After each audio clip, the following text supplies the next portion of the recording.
आई, मनात सतत एक भीती असते ग. मला नाही जमलं तर लोक काय म्हणतील असं सतत वाटत असतं. आणि कधी कधी तर या भीतीने मला कैद केलं असं वाटतं. भीती हे तुझे शत्रू नाहीये, ती तुझी परीक्षा आहे. जर अंधार नसता तर तुला प्रकाशाची किंमत कळली असती का?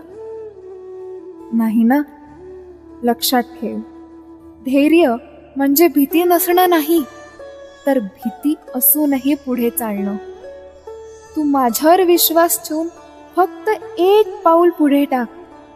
मी हजारो पावले तुझ्या सोबत चालेल.